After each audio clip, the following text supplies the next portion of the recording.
Hello everyone, welcome back to the garden. Today we're going to be taking a look at the Gladiolus bed and do kind of a Gladiolus mini tour. Now I had initially planned to order several varieties of these and have a, just a full-blown Gladiolus trowel, but unfortunately a lot of the different types that I ordered didn't grow true to type.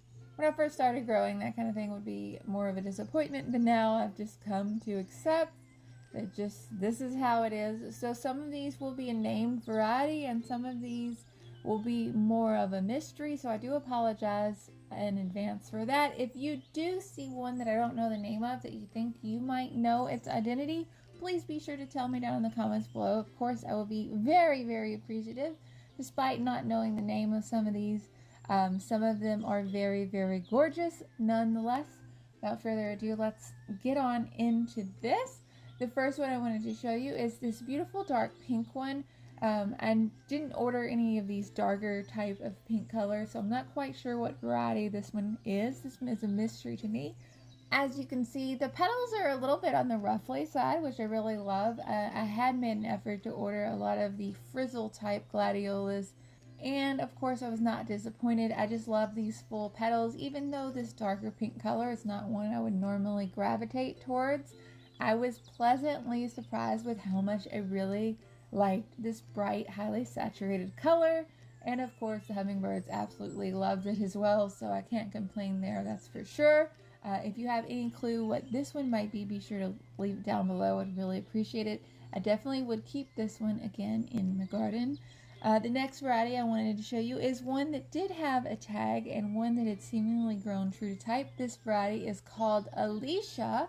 This is another kind of ruffly one. This in the garden in the sunlight looks very much more of a yellow tint rather than a green. Once it's in the shade, it's more of a green tint, and on occasion there was a little bit of kind of a purple shading to each of the petals. Again, another one that's really pretty in terms of the flower structure and the petal formation. Very, very nice. I think I would prefer a little bit more of a green flower. This one was decided on a little bit yellow for me personally, but very pretty nonetheless.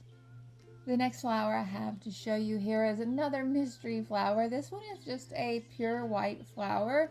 I know for a fact that I didn't order just any pure whites just because I was going for more of the showstopper type varieties when I made my order this year, frizzles and bright colors and things like that. So I didn't order any just pure white flowers, even though these are very nice.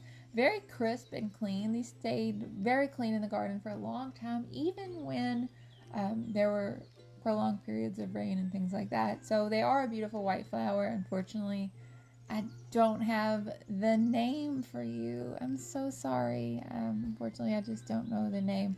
The next one that I want to show you is this creamy kind of peach pink one. It is called Venuto.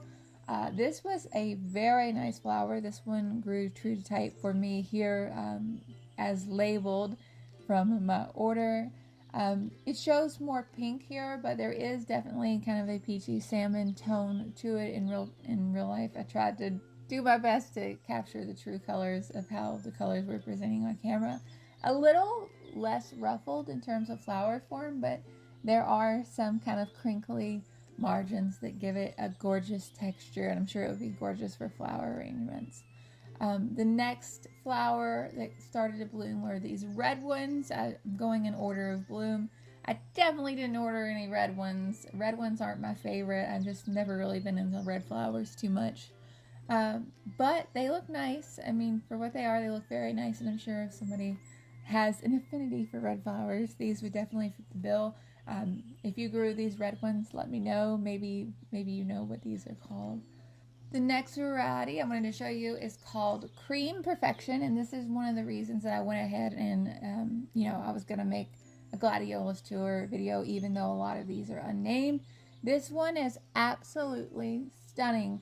As you can see, the flowers open up this very soft white color with kind of a yellowish tint. But the magic happens, the real magic happens with those streaks of this peach pink color in the insides of each flower, on each petal, and the outside of each petal.